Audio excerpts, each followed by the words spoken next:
रामपुर गांव में शेर सिंह नाम का बड़ा जमींदार रहता था। उसका गांव में बहुत बड़ा नाम था। वो असहाय और जरूरतमंदों का सहायता करता था। वे अपने सभी गांव वासियों को खुशहाली से जीवन यापन करते हुए देखना चाहता था। सुनो सुनो गांव वालों, जमींदार शेर सिंह जी ने कल पंचायत में बैठक रखा है।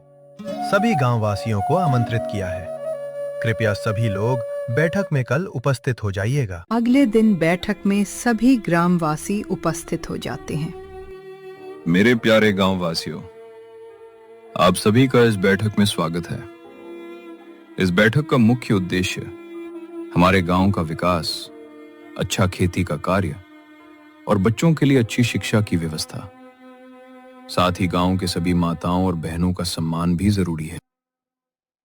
और सुनो ध्यान से, गांव वासियों, शादी ब्याह में लड़की वालों से कोई भी किसी प्रकार का दहेज का सामान नहीं लिया जाएगा। अगर कोई भी ऐसा करता है तो उसको हमेशा के लिए गांव से बहिष्कार कर दिया जाएगा। हाँ जमींदार जी, आपका ये कथन सत्य है। न जाने कितने लोग गांव को छोड़कर शहर चले गए। ये धरती हमारी माँ है, हमें इसको छोड़ के नहीं जाना चाहिए, जबकि लगन से मेहनत करके अन्न उगाना चाहिए। हाँ जमींदार जी, हम सभी गांववासी गांव के विकास के लिए काम करेंगे। अगले दिन ही सभी गांववासी उत्सुक होके लगन के साथ अपने अपने कार्य को शुरू कर देते हैं। सभी गांव वालों की मेहनत रंग लाने लगती है। कुछ ही दिनों में सभी के खेतों में हरे भरे फसल लहराने लगते हैं और सभी किसान उत्साह से भर जाते हैं। और भाई सुंदर, क्या हाल है? कैसे चल रहा है खेतों का काम? बलराम भाई, खेतों का काम तो अच्छा चल रहा है। हाँ सुंदर भाई, ये सब तो जमींदार जी का देन है। अगर वो हमें खेती के लिए प्रेरित नहीं करते तो हम सब गांव के किसान इतना अच्छा खेती नहीं कर पाते और अच्छा फसल भी नहीं उगा पाते। हाँ बलराम भाई, तू सही कह रहा है यार। जमींदार जी के बात से प्रेरित होके बरसों से रह रही बंजर जमीन पे खेती करना शुरू कर दिया हूँ। अब मुझे कहीं काम करने के लिए जाने की जरूरत नहीं। मैं खेती करके अपनी परिवार को पाल सकता हूँ यार।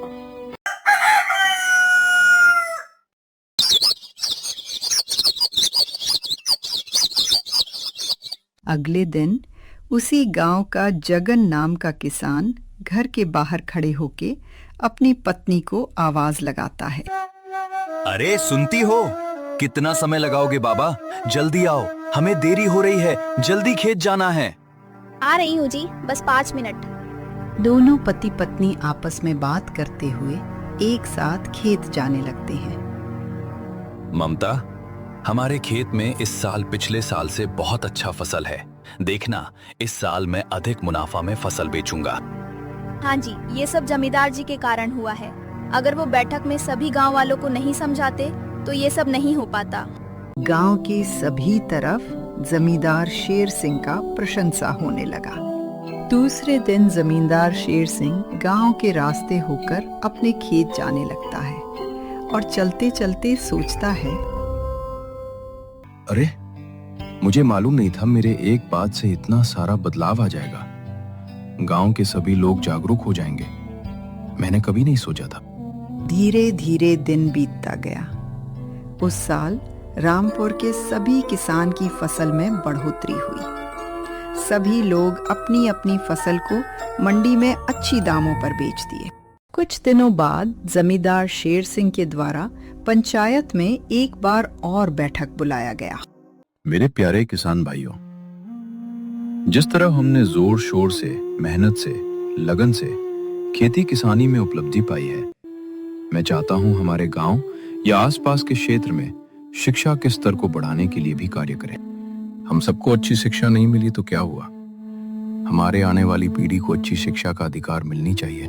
इतना बीच एक किसान बोलता है, लेकिन जमींदार जी, ना तो हमारे गांव में स्कूल है और ना ही आसपास के गांव में। ज्यादातर स्कूल शहर में है, तो ऐसे में हम अपने बच्चों को शहर कैसे भेज सकते हैं? चिंता मत करो राम सिंह, हम सभी लोग मिलके हमारे गांव में एक नया स्कूल का निर्माण करेंगे।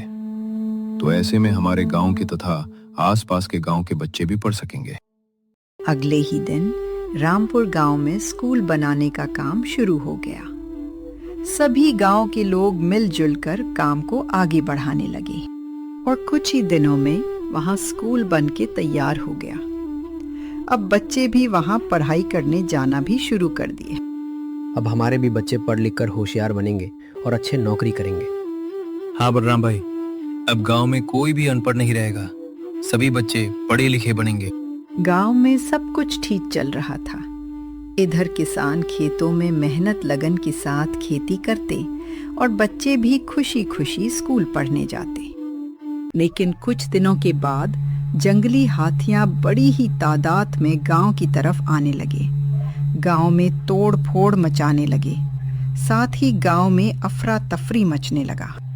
भागो, अपनी अपनी जान बचाओ, भागो भागो।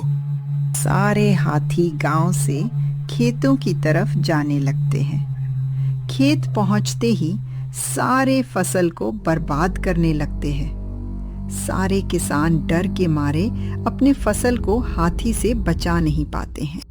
अगले दिन गांव के सभी लोग जमींदार के घर पहुंच जाते हैं।